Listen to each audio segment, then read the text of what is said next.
Thank you for your presence, Mr. President. Good afternoon. A press interview with the President of the Republic of Rwanda, His Excellency Paul Kagame, will be starting shortly. The interview will proceed as follows. It will be conducted in English. We will provide an interpreter with your request. Since we only have 30 minutes of time constraint, please make your questions clear and short. Raise your hand if you have questions. Yes, sir. The one on the left, please. Yes, sir. Please introduce yourself and your association first.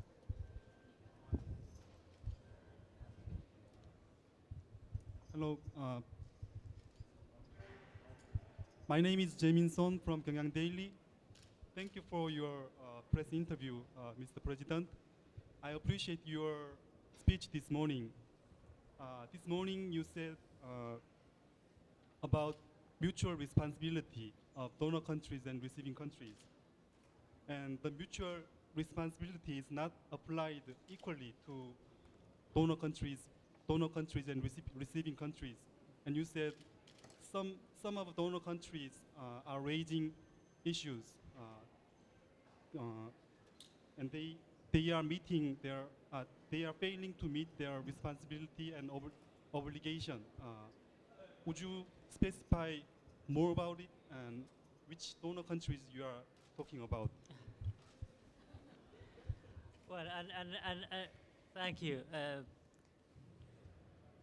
The only thing I understand by that question is just to name names, which I don't think is of great importance, so I'm not going to do it.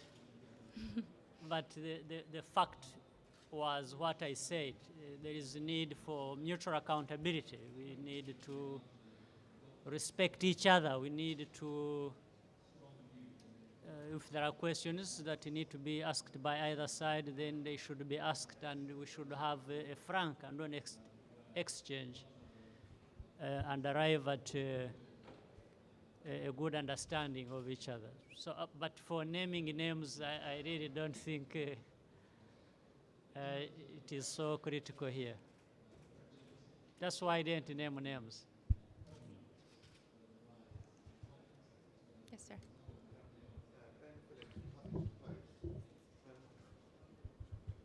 Hello, Ben Phillips with Huffington Post. You've called for donors to take certain actions, for example, untying their aid, accepting stronger global monitoring. Are you disappointed with the response that you've received from those donors who've said no? And do you think it's fair when they say that the text needed to be weak because of the emerging donors, or is that just an excuse?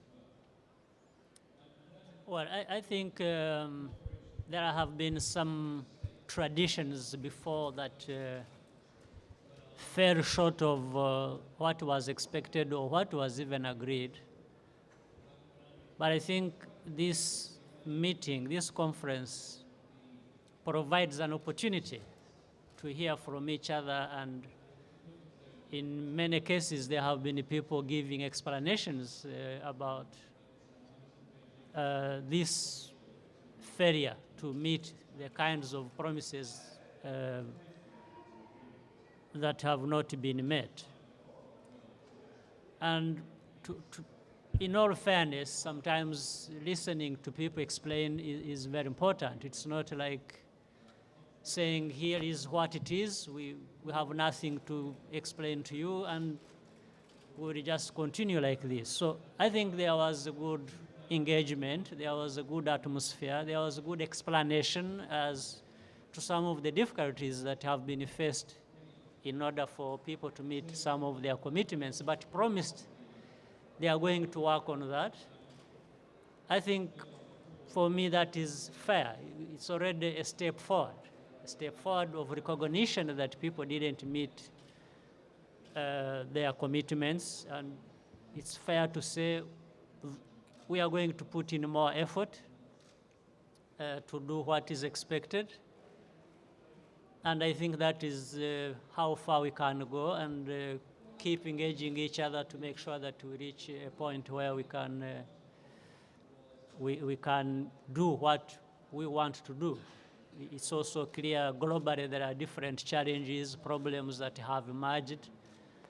that have only served to complicate the situation further rather than contribute to making it easy. So I think there is no need to create an atmosphere of suspicion or ill will. So we think this conference was carried out and discussions were carried out in good faith.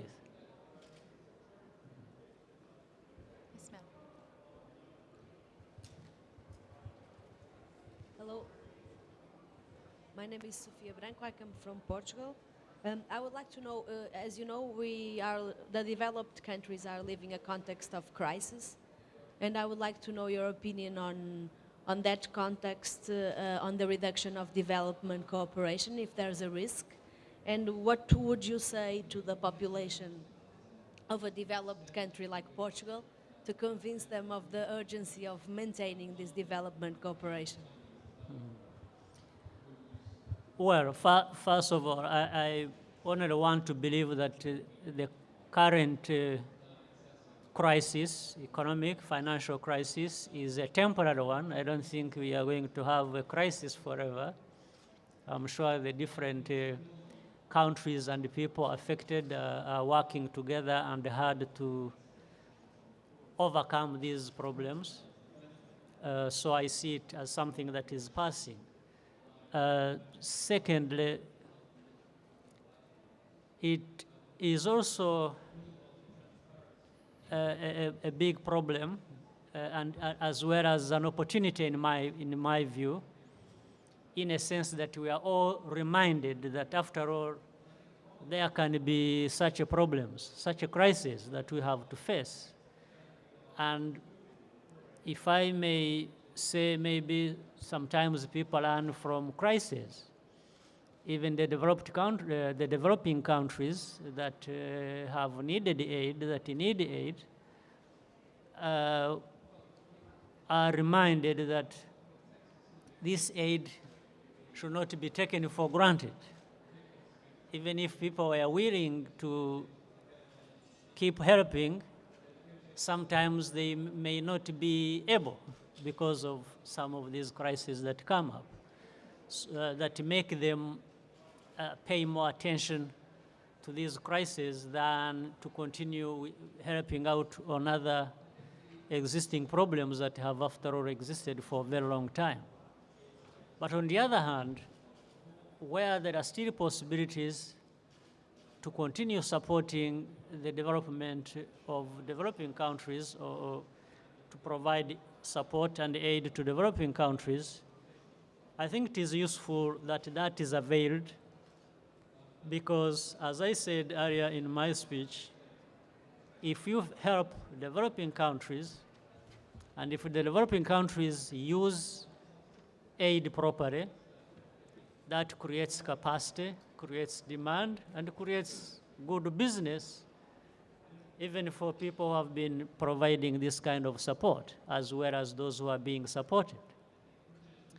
So it is doing what can be done in a very clear framework, as has already been stated, and be able to move on. If there are certain reasons people cannot do certain things, when it is explained, when it is put in a proper context, then for me there should be no problem. But we are all reminded that, first of all, that the countries are interdependent, interconnected in a way. A crisis in one part of the world, even if it is a developed part of the world, will not only affect them, but will also affect other parts. In fact, vice versa. Even the problems or crises in developing countries, no doubt affects developed countries. So reminded of this interconnectedness and interdependency, then we can think of improved ways of dealing with each other and on relying on each other, ways of relying on each other so that we keep working together to overcome the different challenges we face. Please be aware that interpretation is available. 한국어 통역을 원하시는 분께서는 요청해 주십시오. Jan Speed from the Norwegian Development Monthly Bistandsaktuelt. I was wondering, if you consider the Busan outcomes document, to what extent will that be a step forward when it comes to aid effectiveness? How would you scale it from 1 to 10, if 10 was the best? I have confidence that there is a step forward in what has been reached here in Busan. I noticed that people came ready to engage, ready to re-examine what has been going on and how to improve on that. And we have also learned from the past experiences. I think people have seen what works better, what doesn't work, and all that put together. I think we had the people in the room better informed, and again, acting on this backdrop of the different crises and the need to uplift people in their standard of living. I think there was more genuine and honest engagement. So I would give it above average. So we can go up to 6, 7 on the scale of 10.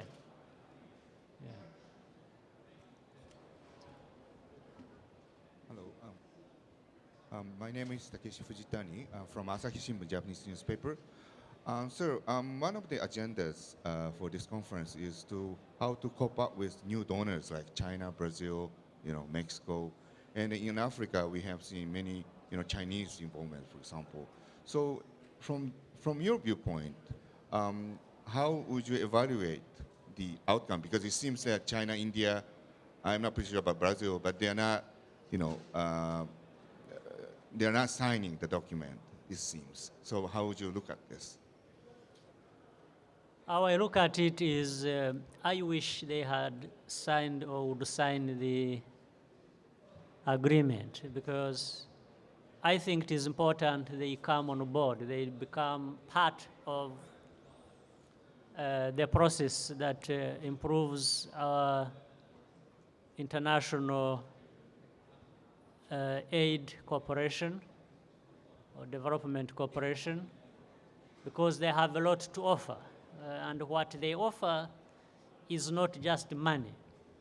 I think they will also offer experience. These countries would offer experience because of where they have been and where they are today, which is exactly the process we are talking about, from poverty to prosperity.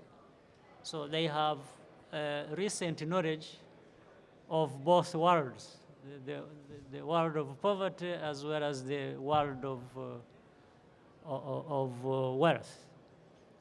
So if they came on board and they engaged both developed and developing countries, both sides would learn good lessons from them. The developed world would learn from these emerging markets how they have made it to where they are,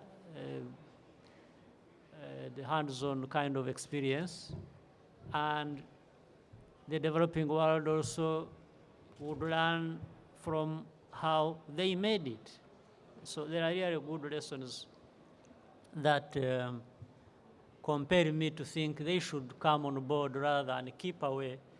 And I don't see why not, because they have the possibility, they have the means to support this process, but they also have experience.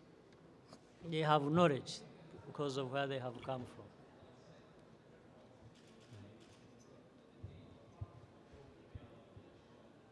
Yeah, thank you, Excellency. My name is Gilles-Eric Fouadé.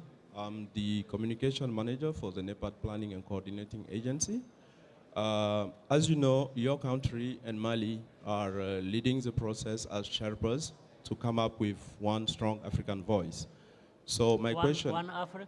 one strong African voice. Voice, yes. Yeah. So my question to you will be what Africa have to do to keep its own house in order so that in some decisions like country system issues, like aid conditionality, what we as an African have to do to be able to tackle issue of the conditionalities of aid and go beyond Busan and to implement the roadmap, African roadmap, and make sure that beyond Busan we can implement our own roadmap. Thank you. Thank you. I understand your point, and it's a valid one. What I have to say on that is, first of all, the developing countries, and most especially the African countries, need to move away from business as usual kind of attitude. Sometimes I feel, and I can use my country as my own country as an example, because of the challenges we've been facing. Sometimes the attitude is as if anybody owes us anything. It's as if we expect to have problems and somebody will come and solve those problems. We need, therefore, to work very hard, first of all, individual countries, but more importantly, if we can work together, and this has a lot to do with the attitude, working hard, working together, at the same time, make sure that we bring into play good governance, because how we manage our affairs is very critical. How we manage not only aid, but even other affairs of our own country is very important. And we cannot have anybody else manage our affairs. And we cannot just say other people should not manage our affairs when we are not managing our affairs properly. So I'm really putting the onus on ourselves to make sure that we are the people, first of all, to do that you are talking about, that it needs to be done in order for us to be seen to be working in the right direction and working together, and then asking people to support, like the discussion is here in Busan. It is just a discussion to make sure that there is that flow of aid from the rich to the poor without necessarily undermining the dignity of the poor, and do it in a certain way that there is full mutual respect on either side. But really, for that to happen, I think there is a lot we have to do on our part. That is Africans, that is Rwanda, that is your country, that is any other country. We need to get our act together. We need to put our house in order in terms of governance, in terms of proper planning, in terms of good policies, so that we use better the resources we have and the resources that are given to us. There is no other magic. There is no other magic. It's for us to change our ways and make sure that this is what we need to do. We'll take the last question, please. 한국 기자라서 통역 부탁드릴게요. 네, 크게 그- 말씀해 주십시오. 서울신문 김미경 기자입니다. My name is Kim Mi-kyung from the Seoul newspaper. Since this press conference is for Korean journalists, so I would like to speak Korean and sure. ask her to translate. Thank you. I will do my best. 한국과 지금 정상회담도 오전에 하셨는데요. IT 강국을 추진하고 계신다고 들었고 새마을 운동도 채택 해서 배우시려고 한다고 들었습니다. 한국과의 협력을 어떤 식으로 더 강화하고 싶으신지, 한국으로부터 더 받고 싶은 거, 더 기대하는 게 어떤 거가 있는지 말씀 부탁드리겠습니다. As I am aware that you had a summit this morning with the Korean president, and I am also aware that Rwanda is trying to become an IT strong country, and I hear that you are also implementing 새마을 movement from Korea as well. How do you, in a relationship with Korea, what are the expectations that you have towards the Korean government or Korean side? What are the things that you would like to buy or implement from Korea, and how, in order to strengthen the relationship between the two? I should start by saying there is already good activity or level of activity going on between Korea and Rwanda in the area of cooperation and in the area where Korea is supporting Rwanda in our development journey, be it in the area of agriculture, in the area of education, and we have so many students now coming to study in Korea, and that has been very beneficial. In the area of information technology, the Koreans have been in Rwanda implementing different activities that have led to development of our country in this area of technology. And we seek to expand this or even more areas where Korea may be ready or positioned to participate with us in different activities. And we are not only looking at this in just partnership between our two countries, we are even looking at this beyond, where Korea, in partnering with Rwanda, and through Rwanda, Korea can also access the wider market of the region and beyond. So we are looking at different areas of investment and also encourage trade to happen between Korea and Rwanda. And already a lot of activity is beginning to happen, and this is what I discussed with the president, and there was a meeting of minds of increasing this activity beyond Rwanda and into the rest of the continent. 먼저 이미 한국과 여러 가지 서로 좋은 상호 관계를 맺고 협력이 진행되고 있다는 말씀을 드리고 싶습니다. 한국이 르완다의 여러 부분에 있어서 개발을 지원하고 있는데요. 농업, 교육뿐만이 아니라 또 한 가지는 그 많은 르완다의 학생들이 한국에서 교육을 받고 있습니다. 여러 가지 교육의 혜택을 받고 있고 한국의 학교를 다니고 있습니다.